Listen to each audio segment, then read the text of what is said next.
కట్టుకున్న భార్యకు ఊహించని షాక్ ఇచ్చాడో భర్త. బతికున్న భార్యకు డెత్ సర్టిఫికేట్ ను పోస్ట్ లో పంపాడు భర్త. ఈ సంఘటన కడప జిల్లాలో చోటు చేసుకుంది. ముద్దనూరుకు చెందిన మారుతిరాజుకు 14 ఏళ్ల క్రితం కలసపాడు మండలం దూలంవారిపల్లెకు చెందిన ఆదిలక్ష్మితో వివాహం కాగా 2 పిల్లలున్నారు. తాగుడికి బానిసైన భర్త సంపాదించిన డబ్బంతా తాగుడికే తగలబెట్టేవాడు. ఈ క్రమంలో భర్తపై కోపంతో భార్య ఆదిలక్ష్మి 15 రోజుల క్రితం ఎవరికి చెప్పకుండా పుట్టింటికి వెళ్లిపోయింది. భార్య పుట్టింటికి వెళ్లిపోయిందని అసహనానికి గురైన మారుతిరాజు భార్య చనిపోయిందంటూ డెత్ సర్టిఫికేట్ కోసం దరఖాస్తు చేశాడు.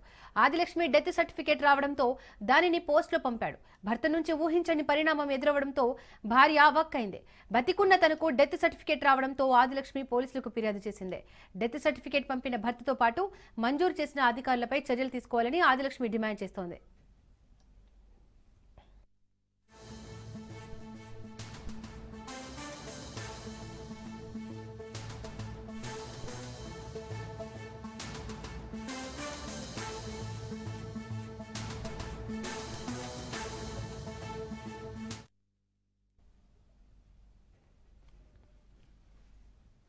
కట్టుకున్న భార్యకు ఊహించని షాక్ ఇచ్చాడో భర్త. బతికున్న భార్యకు డెత్ సర్టిఫికేట్ ను పోస్టులో పంపాడు భర్త. ఈ సంఘటన కడప జిల్లాలో చోటు చేసుకుంది. ముద్దనూరుకి చెందిన మారుతిరాజుకు 14 ఏళ్ల క్రితం కలసపాడు మండలం దూలంవారిపల్లెకు చెందిన ఆదిలక్ష్మితో వివాహం కాగా 2 పిల్లలున్నారు. తాగుడికి బానిసైన భర్త సంపాదించిందంతా తాగుడికే తగలబెట్టేవాడు. ఈ క్రమంలో భర్తపై కోపంతో భార్య ఆదిలక్ష్మి 15 రోజుల క్రితం ఎవరికి చెప్పకుండా పుట్టింటికి వెళ్లిపోయింది. భార్య పుట్టింటికి వెళ్లిపోయిందని అసహనానికి గురైన మారుతిరాజు భార్య చనిపోయిందంటూ డెత్ సర్టిఫికేట్ కోసం దరఖాస్తు చేశాడు. ఆదిలక్ష్మి డెత్ సర్టిఫికేట్ రావడంతో దానిని పోస్టులో పంపాడు. భర్త నుంచి ఊహించని పరిణామం ఎదురవడంతో భార్య అవాక్కైంది. బతికున్న తనకు డెత్ సర్టిఫికేట్ రావడంతో ఆదిలక్ష్మి పోలీసులకు ఫిర్యాదు చేసింది. ఇదే అంశానికి సంబంధించి మోర్ డీటెయిల్స్ మా ప్రతినిధి హుస్సేన్ లైవ్ ద్వారా అందిస్తారు. హుస్సేన్, మండలం ముద్దనూరు మండలంలో ఒక విచిత్రమైనటువంటి సంఘటన చోటు చేస్తుందని చెప్పుకోవచ్చు. ఒక భార్యాభర్తల మధ్య ఉన్నటువంటి ఒక వివాదం ఒక చావు వరకు, అంటే చావు సర్టిఫికెట్ వరకు తీసుకొచ్చిందని మనం భావించవచ్చు. ఇందుకు సంబంధించి మనం ఒకసారి పూర్తి వివరాల్లోకి వెళితే దాదాపు 12 ఏళ్ల క్రితము ఇక్కడ ఉన్నటువంటి కలసపాడు మండలం దూలంవారిపల్లె గ్రామానికి చెందినటువంటి ఆదిలక్ష్మితో ఆ ముద్దనూరు మండలం తర్వాత ముద్దనూరు మండలానికి చెందినటువంటి ఆ మునిరాజు అనేటువంటి వ్యక్తితో వివాహం జరిగింది. ఈ ఇద్దరు పిల్లలు, ఈ దంపతులకు ఇద్దరికి కూడా 2 పిల్లలు ఉన్నారు.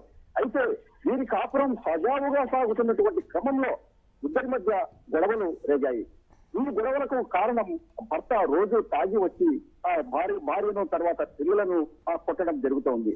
గత కొన్నేళ్లుగా ఇదే విధానం కొనసాగుతుండటంతో భార్య అటు పిల్లలు పస్తులతో అలమటించి పోయేటువంటి పరిస్థితి ఏర్పడింది. ఈ నేపథ్యంలో అంటే దాదాపుగా కొన్నేళ్ల పాటు మునిరాజుతో కలిసి ఆమె జీవనం చేసింది. అయినప్పటికీ కూడా ఆ పెద్దల పంచాయతీలు జరిగాయి. అయినప్పటికీ దాదాపుగా ఈ ఇద్దరి మధ్య ఎలాంటి అంటే ఆ స్వచ్ఛత కూడా కుదరడం లేదు. దీంతో అడిగిపోయినటువంటి ఆదిలక్ష్మి తన పుట్టినటువంటి దూలవారిపల్లెకు దాదాపు 15 రోజుల క్రితం చేరుకుంది.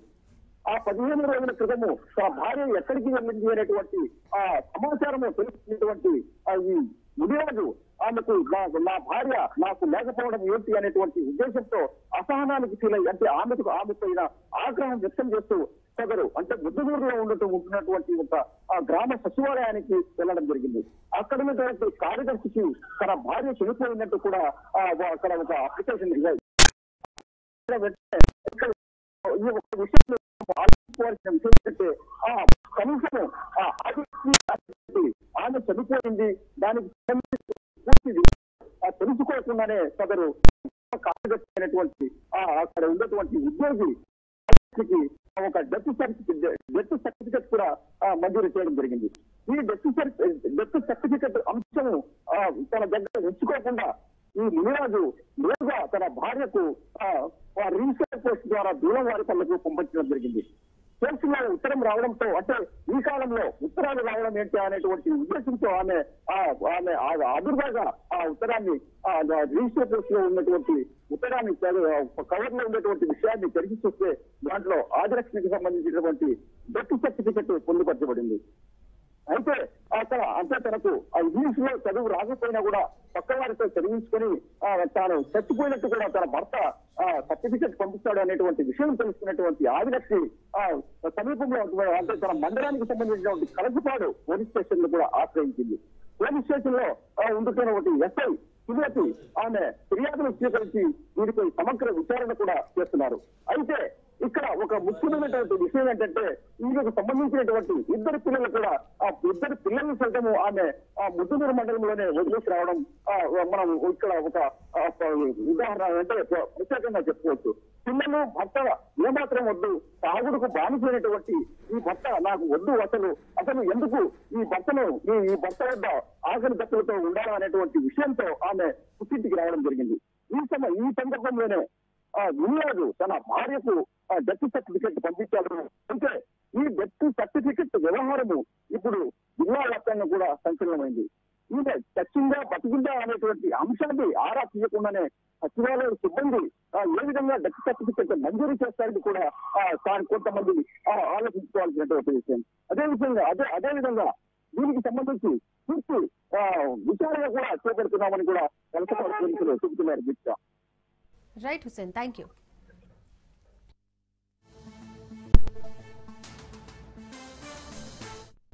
న్యాయం చేయాలని వచ్చిన అదే చచ్చినట్టు బర్త్ షాప్ టికెట్ పంపించిన భర్త నేను చచ్చిపోయినట్టు అలిగి వచ్చింటే కొత్త అంటే రోజు కొత్త అంటే భయపడి వచ్చింది సార్.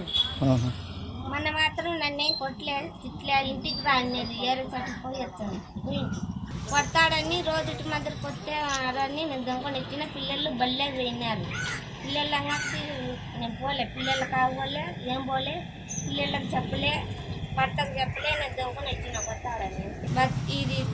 ఇది పంపించింటే నన్ను పోలీసు వాళ్ళు న్యాయం చేస్తారని నేను వచ్చిన పోలీసు నేను న్యాయం చేయాలని వచ్చిన అదే చచ్చినట్టు బర్త్ షాప్ టికెట్ పంపించిన భర్త నేను చచ్చిపోయినట్టు అలిగి వచ్చింటే కొత్త అంటే రోజు కొత్త అంటే భయపడి వచ్చింది సార్. మన మాత్రం నన్నేం కొట్టలేదు తిట్టలేదు, ఇంటికి రానేది ఏరే చచ్చిపోయి వచ్చాను. కొడతాడని రోజుటి మధ్య కొట్టారని నేను దొంగని ఇచ్చిన పిల్లలు బల్లే పోయినారు. పిల్లలు అంగకి నేను పోలే, పిల్లలు కావాలే ఏం పోలే, పిల్లలకు చెప్పలే, భర్తకు చెప్పలే, నేను దొంగని ఇచ్చిన కొట్టాడని. ఇది పంపించింటే నన్ను పోలీసు వాళ్ళు న్యాయం చేస్తారని నేను వచ్చింది. Welcome back. అమరావతిలో మంత్రి నారా లోకేష్ మాట్లాడుతున్నారు, లైవ్ ద్వారా చూద్దాం. ఇన్వెస్ట్మెంట్ భారతదేశంలో అతిపెద్ద డేటా సెంటర్ ఇన్వెస్ట్మెంట్ గూగుల్ అక్కడ వస్తుంది. ఇప్పుడు అందరూ క్రెడిట్ తీసుకోవడానికి ప్రయత్నిస్తున్నారు. కానీ ఆ ఇన్వెస్ట్మెంట్ భారతదేశానికి ప్రత్యేక విశాఖపట్నానికి వచ్చిందంటే దానికి అండగా నిలబడి అవసరమైన భరోసా ఆనాడు అందించారు నిర్మలా సీతారామన్ గారు. ఇట్లా చెప్పుకుంటా పోతే అనేక ఉదాహరణలు ఉన్నాయి. మేడం గారు ఈరోజు ఆంధ్ర రాష్ట్రానికి అండగా నిలబడుతున్నారు కనుకనే మనం అనుకున్న పనులని మనం చేయగలుగుతున్నాం. ఈరోజు ఒకే రోజు 15 బ్యాంకులకు కేంద్ర మంత్రి నిర్మలా సీతారామన్ గారు శంకుస్థాపన చేశారు. ఈ బ్యాంకుల నిర్మాణంతో అమరావతిలో ఏకంగా ఒక బ్యాంక్ స్ట్రీట్ ఏర్పాటు అవుతుంది. 15 బ్యాంకులు, వివిధ ఇన్సూరెన్స్ సంస్థలు సుమారుగా 1334 కోట్లతో వాళ్ళ కార్యాలయాలు కూడా ఇక్కడ ఏర్పాటు చేసుకోబోతున్నారు. తద్వారా సుమారుగా 7,000 మందికి ఉద్యోగాలు కూడా రాబోతున్నాయి. Andhra Pradesh Grameena bank, central bank of India, APCOB, bank of India, Canara bank, state bank of India, union bank of India, bank of Baroda, Indian bank, NABARD, Punjab national bank, Indian overseas bank, IDBI bank, new India assurance company ఈరోజు వీళ్ళందరూ కూడా పెద్ద ఎత్తున అమరావతిలో పెట్టుబడులు కూడా పెడుతున్నారు. దీనికి కారణం మేడం నిర్మలా సీతారామన్ గారు. బ్యాంక్ స్టేట్ ద్వారా అన్ని బ్యాంకింగ్ సర్వీసులు ఒకే చోట మన ప్రభుత్వం తీసుకొస్తుంది. అమరావతి నిర్మాణంలో కూడా ఈ బ్యాంకులు కీలకమైన పాత్ర వహిస్తుందని ఈ సభాముఖం తెలుపుకుంటూ ఇక్కడున్న రైతులందరూ కూడా ఒకే విషయం కోరుతున్నాం. 5 సంవత్సరాలు మనందరం తీవ్రంగా నష్టపోయాం. కలిసికట్టుగా ముందరికెళ్ళాలి. ఇంత పెద్ద ప్రాజెక్ట్ జరిగినప్పుడు చిన్న ఇబ్బందులు ఉంటాయి, ఉండకుండా పోవు. కానీ ఆ సమస్యలన్నీ పరిష్కరించేదానికి గౌరవ ఎంపీ పెమ్మసాని చంద్రశేఖర్ గారు ఉన్నారు, ఎమ్మెల్యే శ్రావణన్ ఉన్నారు, మంత్రి నారాయణ గారు ఉన్నారు. మీ అందరికి అండగా నిలబడే బాధ్యత మేము తీసుకుంటామని ఈ సభాముఖంగా రైతులందరూ కూడా హామీ ఇస్తూ మీ అందరి దగ్గర నుంచి సెలవు తీసుకుంటున్నా. జై అమరావతి, జై అమరావతి, జై Hind. Thank you. Thank you, sir. Thank you very much. Ladies and gentlemen, I request Honorable Deputy Chief Minister of Andhra Pradesh, Sri Pavan Kalyan garu.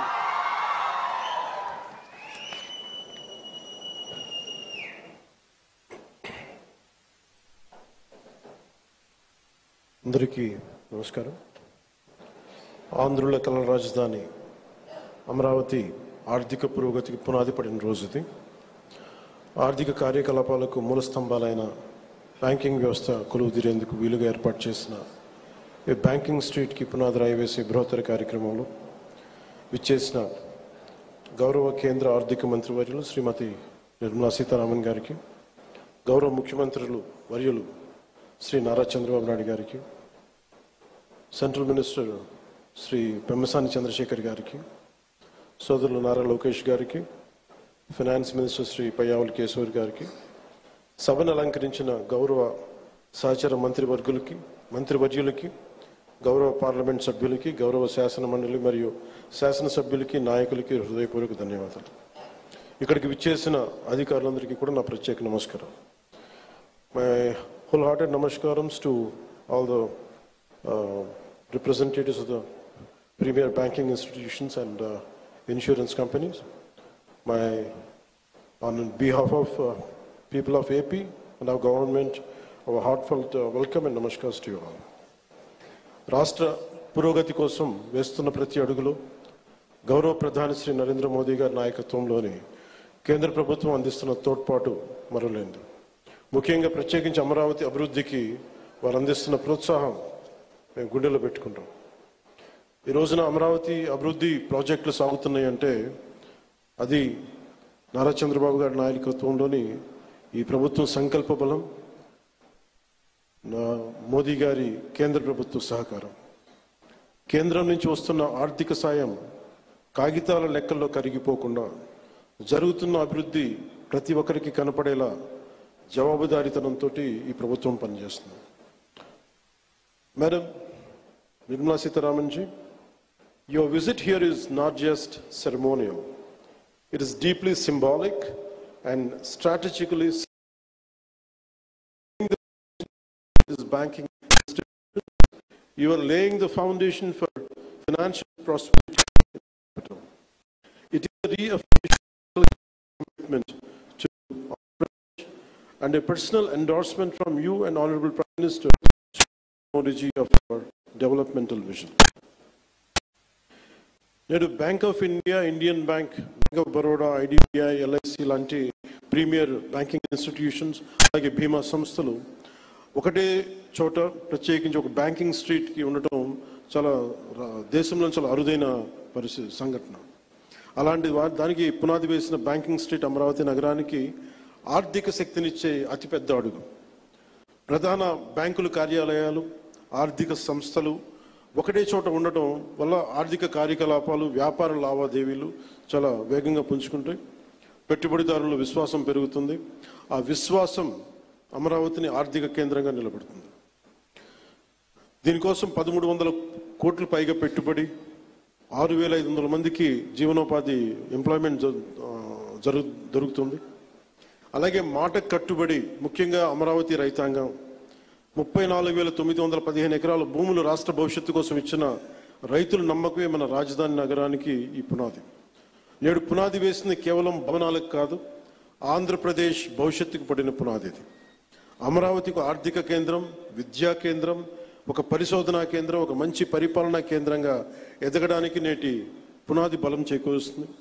ఈ క్రమంలో కేంద్రం నుంచి అందుతున్న సహకారానికి నిర్మలా సీతారామన్ గారు ప్రత్యేకంగా ధన్యవాదాలు తెలుపుకున్నాను. ఒకసారి ఆంధ్రప్రదేశ్ ప్రజలందరూ కూడా ఎన్డీఏ ప్రభుత్వం ఏర్పాటు తర్వాత మనకి గౌరవ ప్రధానమంత్రి మన మోడీ గారు అందించిన సహకారం, ఆయన నాయకత్వంలో ప్రత్యేకించి ఆంధ్రప్రదేశ్కి వైజాగ్లో మీరు పెట్టుబడులు దాదాపు జనవరిలో 2 లక్షల కోట్లు పెట్టుబడికి ఆ రోజు ముందుకు తీసుకెళ్లారు. 7.5 లక్షల ఉపాధి అవకాశాలు, 2 లక్షల కోట్లు. అలాగే అమరావతి పునర్నిర్మాణానికి మే నెలలో 1,07,000 కోట్లు, కొన్ని వేల మందికి ఉపాధి అవకాశాలు. Kurnool super GST super saving సభలో ఆ రోజున కొప్పర్తి అండ్ ఓర్వకల్ కారిడార్ల ద్వారా 13,429 కోట్లు ప్రాజెక్టులు. విశాఖ స్టీల్ ప్లాంట్ మూసేస్తారు, ప్రైవేటైజేషన్ జరుగుద్ది అని ఒక స్టీల్ ప్లాంట్ తిరిగి రివైవ్ చేసి దానికి 11,000 కోట్లు మనకి కేంద్ర ప్రభుత్వం గౌరవ ప్రధానమంత్రి మోదీ గారి ఆధ్వర్యంలో ఇవ్వడం జరిగింది. 60,000 ప్రత్యక్షంగా పరోక్షంగా ఉపాధి అవకాశాలు వస్తాయి దీనివల్ల. అలాగే పోలవరం ప్రాజెక్ట్స్ ముందుకెళ్తుందో లేదో అనుకున్న పోలవరం ప్రాజెక్టుకి ఈ రోజున కేంద్ర ప్రభుత్వం 12,500 కోట్లు కేటాయించడం జరిగింది. అమరావతి రాజధాని నిర్మాణానికి 15,000 కోట్ల రూపాయలు ఇచ్చినందుకు మనస్ఫూర్తిగా ఇలాంటి, అంటే ఇది ఒకసారి కేంద్ర ప్రభుత్వం ఎంత చేస్తుంది మనకి, రాష్ట్ర ప్రభుత్వానికి ఎంత అండగా నిలబడుతుందని చెప్పడానికి ఇవి బలమైన తార్కాణాలు, బలమైన నిదర్శనం.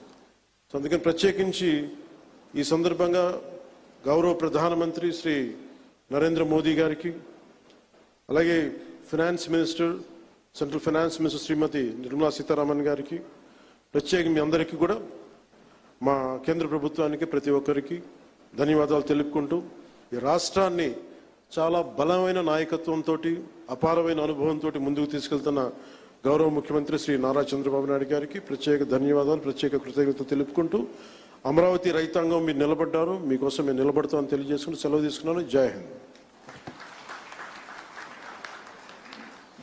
Thank you, sir. Thank you very much. Ladies and gentlemen, across the world, civilizations that dared to look up at the stars were ones that leapt forward in knowledge, innovation, and imagination. Today, we draw inspiration from one such shining example, the state-of-art planetarium, beautifully conceptualized and developed by the Indian Institute of Astrophysics, igniting young minds and nurturing a space-led curiosity for science. On the lines of Mysore Planetarium, a scientific awakening in the same spirit, Amaravati is stepping proudly into a new era. Can we have the AV, please?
IBomma Ravi రెండో రోజు custody విచారణ జరగనుంది. రెండోసారి కస్టడీకి తీసుకొని విచారణ చేస్తున్నారు పోలీసులు. బెట్టింగ్ యాప్స్ తో సంబంధాలు, ఆర్థిక లావాదేవీలపై రవిని విచారించనున్నారు పోలీసులు. ఆధారాలు ముందు ఉంచి కీలక సమాచారం రాబట్టేందుకు ప్రయత్నిస్తున్నారు. ఈమెయిల్ ఐడి, క్లౌడ్ సర్వర్లు, నకిలీ వెబ్సైట్లు, బెట్టింగ్ యాప్ల సంబంధాలపై ఆరా తీయనున్నారు. క్లౌడ్ సర్వర్లో సైతం 21,000 పైరసీ సినిమాలు గుర్తించారు.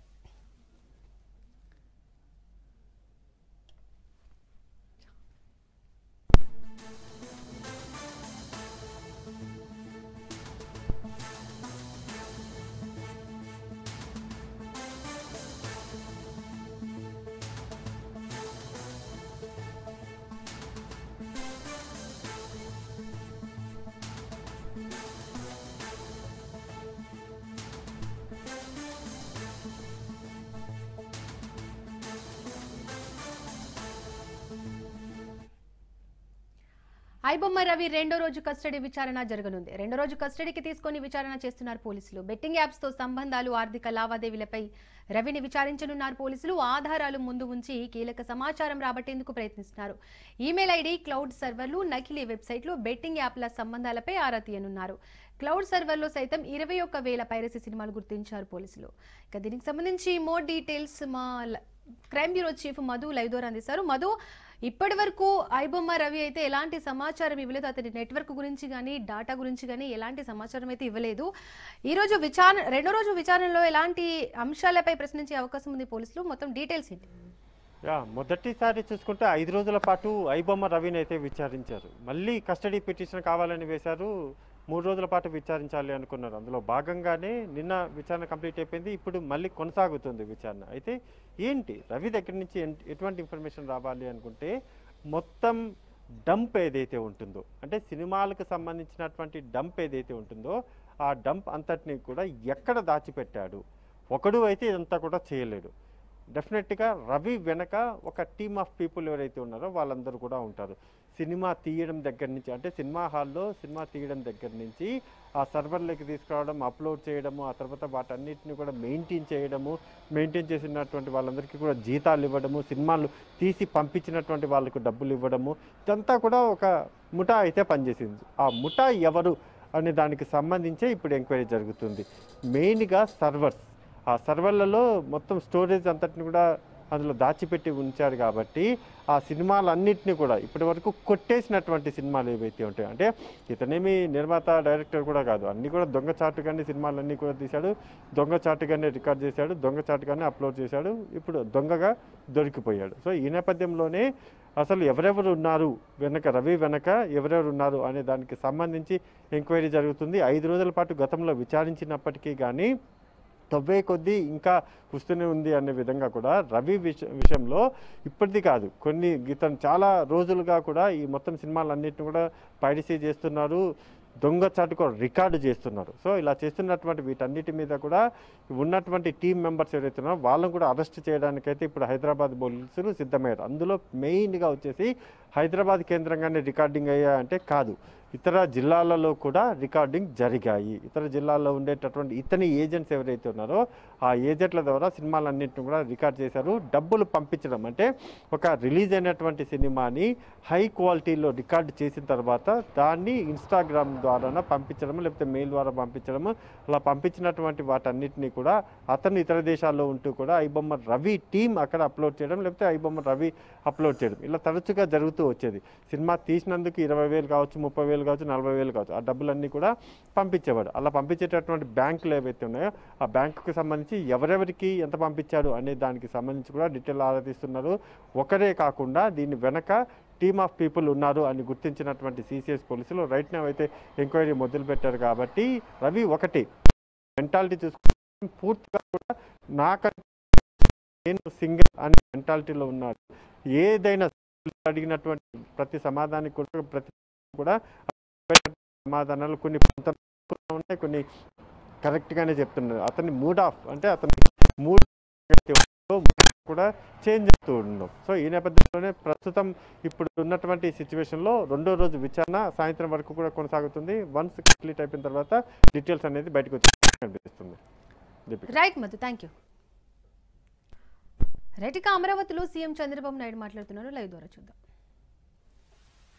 నాకు అండగా వచ్చి మీరు రాజధాని కట్టాలనుకుంటున్నారు, మేము సహకరిస్తామని మొట్టమొదటిసారిగా వచ్చి చెప్పింది అమరావతి రైతులని చెప్పి మరొకసారి విజ్ఞప్తి చేస్తున్నారు. ఒక స్ఫూర్తిదాయకమైన నిర్ణయం. ఇది ప్రపంచంలో ఎక్కడా జరగలేదు. ఇంత స్ఫూర్తితో దగ్గర 29,000 మంది రైతులు 34,000 ఎకరాల భూమి స్వచ్ఛందంగా ముందుకొచ్చి ల్యాండ్ పూలింగ్లో మేము ఇస్తామని ఆ రోజు వాళ్ళు అనౌన్స్ చేసినప్పుడు, ఈ రోజుటికి కానీ ఇంకా భవిష్యత్తులో కూడా జరుగుతుందో నాకు తెలియదు కానీ ప్రపంచంలోనే స్ఫూర్తిదాయకమైనటువంటి ల్యాండ్ పూలింగ్ జరిగిన ఏకైక ప్రాంతం అమరావతి అని చెప్పి కూడా నేను మీకు తెలియజేస్తున్నా. ప్రధానమంత్రి గారు వచ్చి పనులన్నిటికీ పునఃప్రారంభం చేశారు. పనులు కూడా స్పీడ్ అందుకున్నాయి. 2028కి పూర్తిగా, మార్చికి పూర్తిగా కంప్లీట్ చేసేట్టుగా దానికి ముందుకు పోయే పరిస్థితికి వచ్చాం.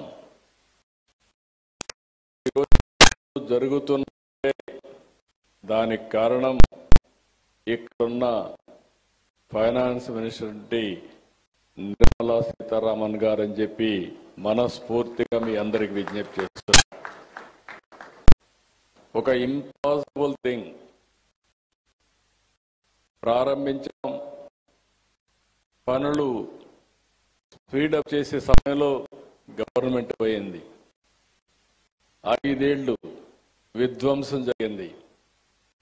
మళ్ళీ ఈ గవర్నమెంట్ వచ్చిన తర్వాత మొట్టమొదటిసారిగా ఒక మాటలో చెప్పాలంటే మాకంటే స్పీడ్గా 15,000 కోట్ల రూపాయలు అమరావతి డబ్బులు ఇవ్వడమే కాకుండా పన్నులు ప్రారంభించమని భరోసా ఇచ్చిన వ్యక్తి నిర్మలా సీతారామన్ గారని చెప్పి నేను మీకు తెలియజేస్తున్నా.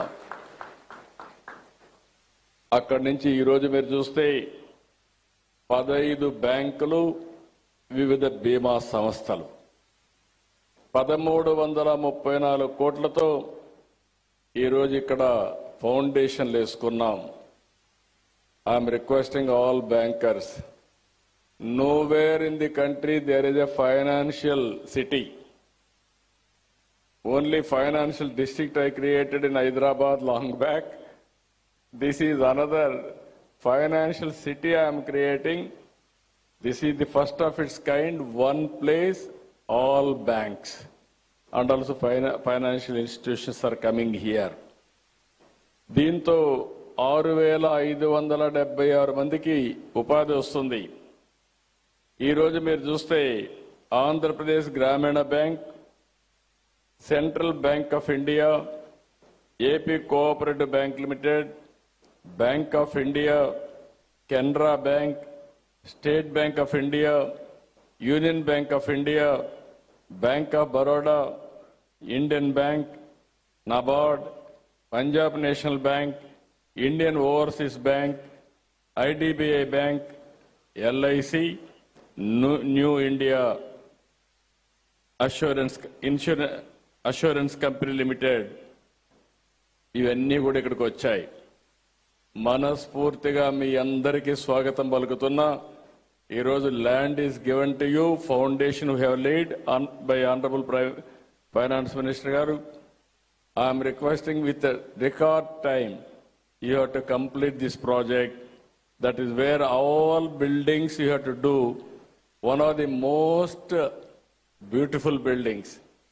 You have constructed so many things. You may not get this opportunity again. Why I am saying, we may improve buildings, you may construct buildings.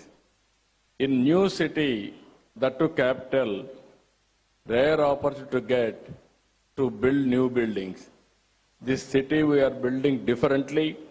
For all those things, we need your cooperation and support for building not only Amaravati and also state of Andhra Pradesh. Happy today. If you see here, our Honorable Prime Minister, we were in 11th economic status, that is 2014, largest economy for 11th. Now, we have come to 4th largest economy. Next year, we are going to reach 3rd largest economy. Always I am saying one thing, all bankers are here. I used to quote always, in family, in house, finance ministry is only women. Men will go and get some money, they will give it to women. How to manage, we will leave it to our family members. Who is the head of the family, particularly women. She is the finance minister of a family. Today, you are seeing the restructuring everything. Honorable finance minister is doing wonderful work. I have seen so many finance ministers as on today. with my 45 years career and fourth time as Chief Minister, I have seen my own ministers, I have dealt with Union Finance Ministers. But the way she is thinking and restructuring and also everything, how she is working, if you can go through amazing experience for me also, person like me, never I praise anybody. Really I am telling, by seeing her capability and also by seeing our Honorable Prime Minister efficiency, I don't have any doubt India will reach third place another 1 year. By 2038, second place. By 2047, number 1 globally, India will reach. It is going to happen. In that, we need bankers here to move in that direction. There is no compromise for first place. Everything is possible, but we need more and more leaders. Honorable Prime Minister is leading. Honorable Finance Minister, she is doing extraordinary work. Only one example I will tell. Super GST. Nobody imagined. And also all opposition parties. Even my secretaries came and told me, sir, if you do this, Andhra Pradesh will have so many difficulties.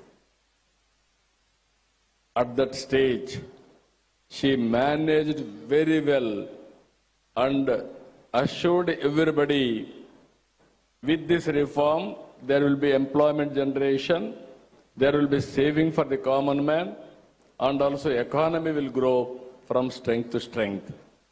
That is our, so many, if you see in any institution, there are some deficiencies.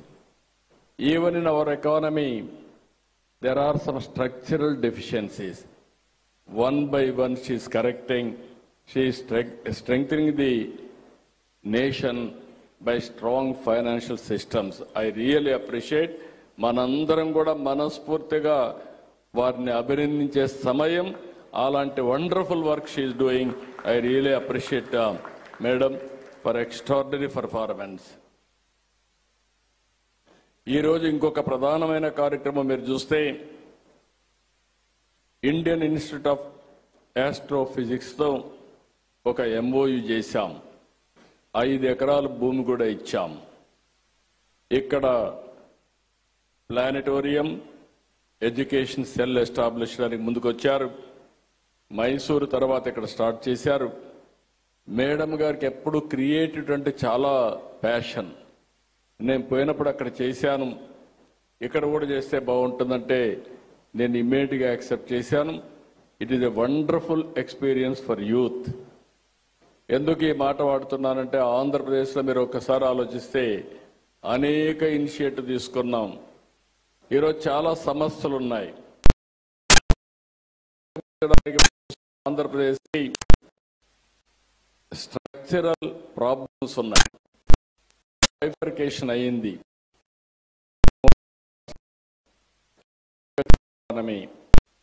Urban population లేదు, రాజధాని లేదు.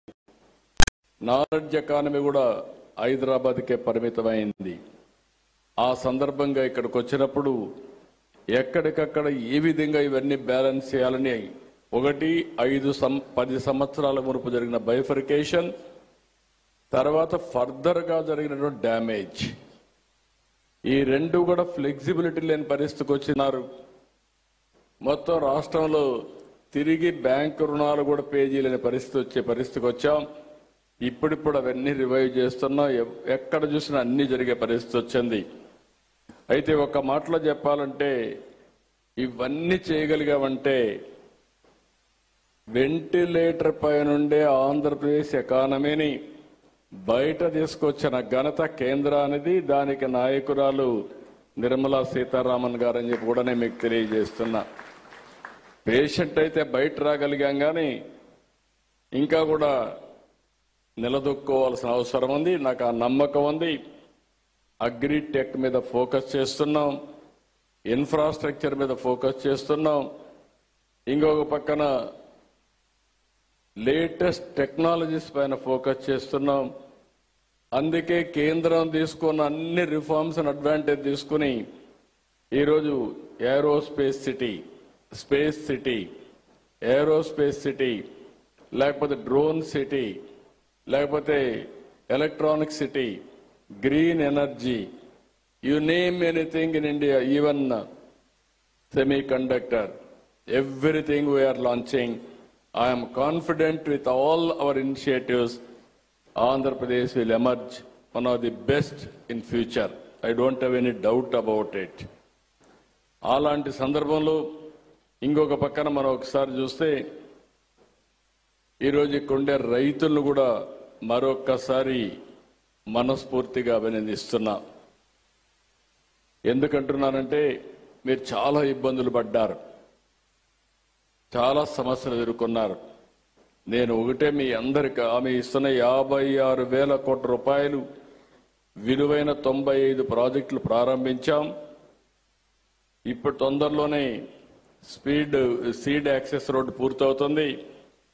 అదే సమయంలో నిన్నే Amaravati CRDA inaugurate చేసుకున్నాం. ఇవన్నీ కూడా 2028 కల్లా పూర్తి చేయడం. కేంద్రం కూడా రైల్వే లైన్ కూడా క్రియేట్ చేశారు. ఈ సిటీ 7 నేషనల్ హైవేస్ కనెక్ట్ చేసే పరిస్థితి వస్తుంది. ఇవన్నీ కానీ పూర్తి కాగలిగితే నా ఆలోచన ఒకటే, ఆ రోజు హైదరాబాద్ బ్రౌన్ ఫీల్డ్ సిటీ, 2 సిటీలు ఉంటే 3వ సిటీ యాడ్ చేశాం. హైదరాబాద్ సికింద్రాబాద్ ఉంటే దానికి సైబరాబాద్ యాడ్ చేశాం. It is a green field city. అంటే ఈరోజు మీరు గుర్తుపెట్టుకోవాల్సింది, గ్రీన్ ఫీల్డ్ సిటీ డెవలప్ చేయాలనుకున్నప్పుడు చాలా ఈజీగా ఉంటుంది, బట్ డిఫికల్ట్. ఆ ఎక్సర్సైజ్ స్టార్ట్ చేశాం. టుమారో భారతదేశం గర్వపడే విధంగా ఈ అమరావతి రూపుదిద్దుకోవడం గ్యారంటీ అని మరొకసారి మీ అందరికీ హామీ ఇస్తున్నా. You name anything, green buildings, green energy, and also all water, plenty of water, blue, green, and also beautification. If you see nowhere in the country this type of hills, all these combinations we are going now, all utilities underground, that is duct. No cutting of roads. We are going to spend huge amount of money on green cover and also net zero. These are all the new concepts we are bringing. Ultimately, except green energy, even regular power we may not use in Amaravati. That is the speciality in Amaravati. I am very happy to announce all of you, all bankers after retirement, this will be the city you have to settle here. You will have more premium of 20-30 years lifespan. That is our guarantee. It is going to happen. This will be the best city. We are going to make it. As on today, mere chuste WIT, SRM, NID, BITS Pilani, India International University of Legal Education and Research. ఇవే కాకుండా ఇంకా చాలా universities, ప్రపంచంలో ఉండే best universities అన్ని అమరావతికి వస్తాయి. ఇంకొక పక్కన మీరు చూస్తే క్వాంటమ్ వ్యాలీ, క్వాంటమ్ కంప్యూటర్ వచ్చింది, జనవరికి అంతా స్టార్ట్ చేస్తాం. All banks are aware the value of quantum computing. కాబట్టి రాబోయే రోజుల్లో అక్కడనే మీకు ఒక టవర్ కూడా ఇచ్చి అవసరమైతే ఆల్ యువర్ ట్రాన్సాక్షన్స్ ఏ విధంగా సేఫ్ గా చేయాలనో చేసే పరిస్థితి వస్తుంది. 25 years back, I started knowledge economy in Hyderabad. Infrastructure, knowledge economy, IT, biotechnology, pharma, everything we started. Now I am starting with zero or minus. But with the Government of India support recently, Madam, I am very happy. ఈ stage నుంచి మీరు పోలవరం ఏ విధంగా restructure చేశారో నేను చూశాను. ఆశ వదులుకున్న పోలవరాన్ని మళ్ళీ diaphragm వాళ్ళు కూడా కొత్త మీరు ఏమాత్రం కాంప్రమైజ్ కాకుండా మీరు డ్యామేజ్ అయ్యింది, దీనివల్ల భవిష్యత్తులో చాలా సమస్యలుంటాయి, అదనంగా డబ్బులైనా పర్వాలేదు అంటే దగ్గర 400 కోట్లతో ఒక డయాఫామ్ వాళ్ళు కట్టి దాన్ని రిపేర్ చేస్తే 200-300 కోట్లు అవుతుందంటే కాదు, కొత్తగా వెళ్ళమని అదనంగా 1000 కోట్ల రూపాయలు శాంక్షన్ చేసి ఆ ప్రాజెక్టును పూర్తి చేసే బాధ్యత తీసుకున్నారు. I'm assuring you by 2027 before March we wanted to complete the project and we want to dedicate to the nation. That is our commitment. We are working. 2028కి మీ అందరి సహకారంతో అమరావతి ఒక స్థాయికి వస్తుంది. ఇంకొక పక్కన విశాఖపట్నం స్టీల్ ప్లాంట్, ఎన్నో ఉద్యమాలు జరిగాయి. విశాఖ ఉక్కు ఆంధ్రుల హక్కుని ఉద్యమాలు చేసి ప్రాణ త్యాగాలు చేసి ఆ ప్రాజెక్టు సాధించుకుంటే ఇటీవలది సిక్ అయ్యే పరిస్థితి వచ్చింది, ప్రైవేటైజేషన్కు పరిస్థితి వచ్చింది. ఆ సందర్భంలో తెలుగు ప్రజల యొక్క సెంటిమెంట్ కాపాడడానికి ముందుకొచ్చారు.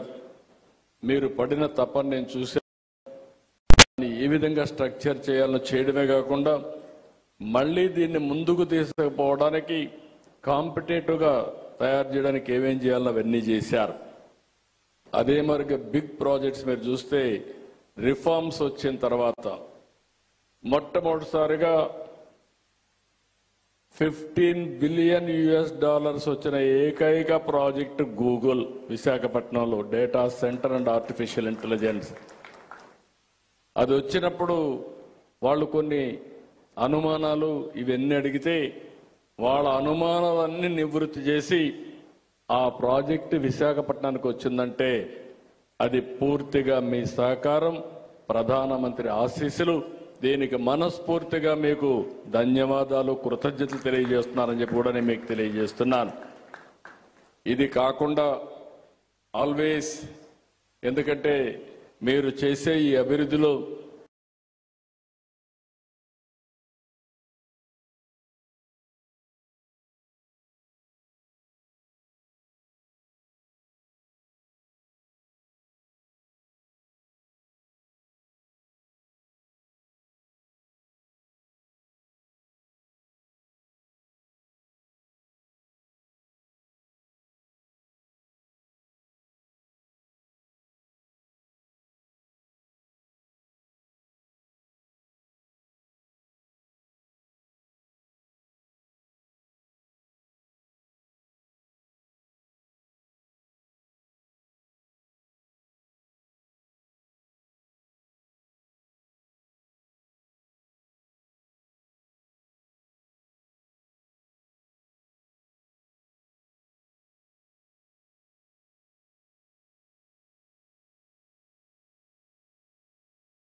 ఈ రాష్ట్రాన్ని అభివృద్ధి చేసి దేశ ఆర్థిక వ్యవస్థకు తోడ్పాటిచ్చే పరిస్థితి వస్తుంది.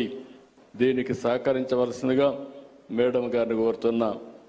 రెండోది, మీరు ఒకసారి చూస్తే రాయలసీమ, ఒకప్పుడు రాయలసీమ రాళ్లసీమగా మారిపోతుందని, ఎడారిగా మారిపోతుందనే పరిస్థితికి వచ్చింది. తాగేదని కూడా నీళ్ళు లేని పరిస్థితి వచ్చాయి. ఇప్పుడిప్పుడే రికవర్ అయ్యే పరిస్థితి వచ్చింది. ఇప్పుడు రాయలసీమని ఒక హార్టికల్చర్ హబ్గా తయారు చేయాలని ఈరోజు మీరు చూస్తే 40-50 హార్టికల్చర్ ప్రొడక్షన్స్ అంతా అక్కడ చేసే పరిస్థితికి వచ్చాం. ప్రపంచానికి ఒక హబ్గా తయారు చేయడం కోసం ముందుకు పోతున్నాం. ఇక్కడ మేడం గారిని ఒకటే రిక్వెస్ట్ చేస్తున్నా, దీన్ని కానీ మీరు ముందుకు ఒకసారి ఆలోచించి సహకరిస్తే, కొంత ఫైనాన్షియల్ సహకరిస్తే ఇది ప్రపంచానికే గర్వకారణంగా పండ్లు ఎగుమతి, కూరగాయలు కానీ పండ్లు కానీ ఎగుమతి చేసే పరిస్థితి వస్తుంది. ఈ ప్రాంతం అభివృద్ధి అవుతుంది. దానికి కూడా సహకరించవలసిందిగా వారిని కోరుతున్నా. ఇంకొక పక్కన పూర్వోదయ ప్రాజెక్టు కింద ఈ 4-5 రాష్ట్రాలకు ఆర్థిక సహాయం చేయడానికి కేంద్ర మంత్రి గారు అనౌన్స్ చేశారు. ఇది కూడా ఈ సంవత్సరం ఒక షేప్ ఇచ్చి దాంట్లో కూడా కొంత సహకరిస్తే ఉత్తరాంధ్ర బ్యాక్వర్డ్ ఏరియా, ఆ ఏరియా కూడా అభివృద్ధి అయ్యే పరిస్థితి వస్తుంది. అదే మరి రాష్ట్రంలో మిగిలిన ప్రాంతాలకు కూడా కొంత సహకరిస్తే అక్కడ ప్రాజెక్ట్స్ చేసుకోవడానికి అవకాశం వస్తుందని చెప్పి తెలియజేసుకుంటూ, ఇప్పటి వరకు మీరు సహకరించిన విధానం వల్ల చాలా వరకు రికవర్ అవుతున్నాం. కానీ ఇంకా ముందుకు పోవాల్సిన అవసరం ఉంది. ఒకటే అష్యూర్ చేస్తున్న మేడంకి, 5 సంవత్సరాలు మీరు సహకరించండి. తర్వాత నిలదొక్కోవడమే కాకుండా ఈ దేశంలో ప్రగతికి ఆంధ్రప్రదేశ్ రాష్ట్రం పూర్తిగా ఒక బ్యాక్ బోన్గా తయారు చేసే బాధ్యత ఈ రాష్ట్రం తీసుకుంటామని చెప్పి హామీ ఇస్తూ, అందుకనే మరొకసారి మనస్ఫూర్తిగా వినతిస్తున్నా. ఇంకొక రిక్వెస్ట్, ఇక్కడ రైతులున్నారు, ఇంత మునుపు క్యాపిటల్ గెయిన్స్ వాళ్ళకందరికి కూడా ఎగ్జామ్షన్ ఇచ్చారు, ఒక టైం పెట్టి ఇచ్చారు. కానీ 5 సంవత్సరాలు విధ్వంసం వల్ల వాళ్ళు ఏమీ చేసుకోలేకపోయారు. ఆ బెనిఫిట్ రెడ్డిగా కర్ణాటకలో ప్రధాని మోడీ మాట్లాడుతున్నారు. లైవ్ లో చూద్దాం. जगत गुरु श्री मध्वाचार्य जी ने इस प्रतिमा को यहां प्रस्थापित किया और आप तो जानते हैं, अभी पिछले ही वर्ष मैं समुद्र के भीतर श्री द्वारका जी का दर्शन करने गया था, वहां से भी आशीर्वाद ले आया. आप खुद समझ सकते हैं कि मुझे इस प्रतिमा के दर्शन करके क्या अनुभूति हुई होगी. इस दर्शन ने मुझे एक आत्मीय आध्यात्मिक आनंद दिया है. साथियों, उडुपी आना मेरे लिए एक और वजह से विशेष होता है.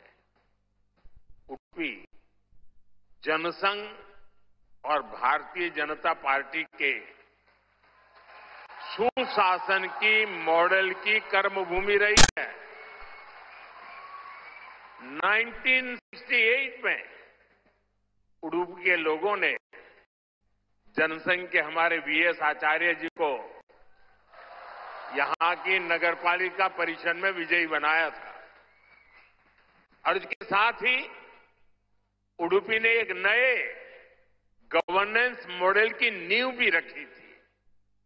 आज हम स्वच्छता के जिस अभियान को राष्ट्रीय रूप देख रहे हैं, उसे उडुपी ने 5 दशक पहले अपनाया था. जल आपूर्ति और ड्रेनेज सिस्टम का एक नया मॉडल देना हो, उडुपी ने ही 70 के दशक में इन कार्यक्रमों की शुरुआत की थी. आज ये अभियान देश के राष्ट्रीय विकास का, राष्ट्रीय प्राथमिकता का हिस्सा बनकर हमारा मार्गदर्शन कर रहा है. साथियों, रामचरितमानस में लिखा है, कलिजुग केवल हरिगुण गाहा, गावत नर पावही भवथाहा. अर्थात कलयुग में केवल भगवत नाम और लीला का कीर्तन ही परम साधन है. उसके गायन कीर्तन से भव सागर से मुक्ति हो जाती है. हमारे समाज में मंत्रों का, गीता के श्लोकों का पाठ तो शताब्दियों से हो रहा है, पर जब 1 लाख कंठ एक स्वर में इन श्लोकों का ऐसा उच्चारण करते हैं, जब इतने सारे लोग गीता जैसे पुण्य ग्रंथ का पाठ करते हैं, जब ऐसे दैवीय शब्द एक स्थान पर एक साथ गूंजते हैं, तो एक ऐसी ऊर्जा निकलती है जो हमारे मन को, हमारे मस्तिष्क को एक नया स्पंदन, एक नई शक्ति देती है।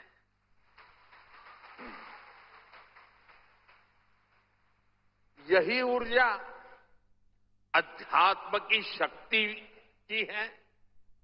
यही ऊर्जा सामाजिक एकता की शक्ति है। इसलिए आज लक्ष्य कंठ गीता का ये अवसर एक विशाल ऊर्जा पिंड को अनुभव करने का अवसर बन गया है। ये विश्व को सामूहिक चेतना, कलेक्टिव कॉन्शियसनेस की शक्ति भी दिखा रहा है। साथियों, आज के दिन मैं परम पूज्य श्री श्री सुगुणेन्द्र तीर्थ स्वामी जी को प्रणाम करता हूं। उन्होंने लक्ष्य कंठ गीता के इस विचार को इतने दिव्य रूप में साकार किया है। पूरे विश्व में लोगों को अपने हाथ से गीता लिखने का विचार देकर उन्होंने जिस कोटि गीता लेखन यज्ञ की शुरुआत की है, वो अभियान सनातन परंपरा का एक वैश्विक जन आंदोलन है। जिस तरह से हमारा युवा भगवत गीता के भावों से, इसकी शिक्षाओं से जुड़ रहा है, वो अपने आप में बहुत बड़ी प्रेरणा है। सदियों से भारत में वेदों, उपनिषदों और शास्त्रों के ज्ञान को अगली पीढ़ी तक पहुंचाने की परंपरा रही है। और ये कार्यक्रम भी इसी परंपरा का भगवत गीता से अगली पीढ़ी को जोड़ने का एक सार्थक प्रयास बन गया है। साथियों, यहां आने से 3 दिन पहले मैं अयोध्या में भी था।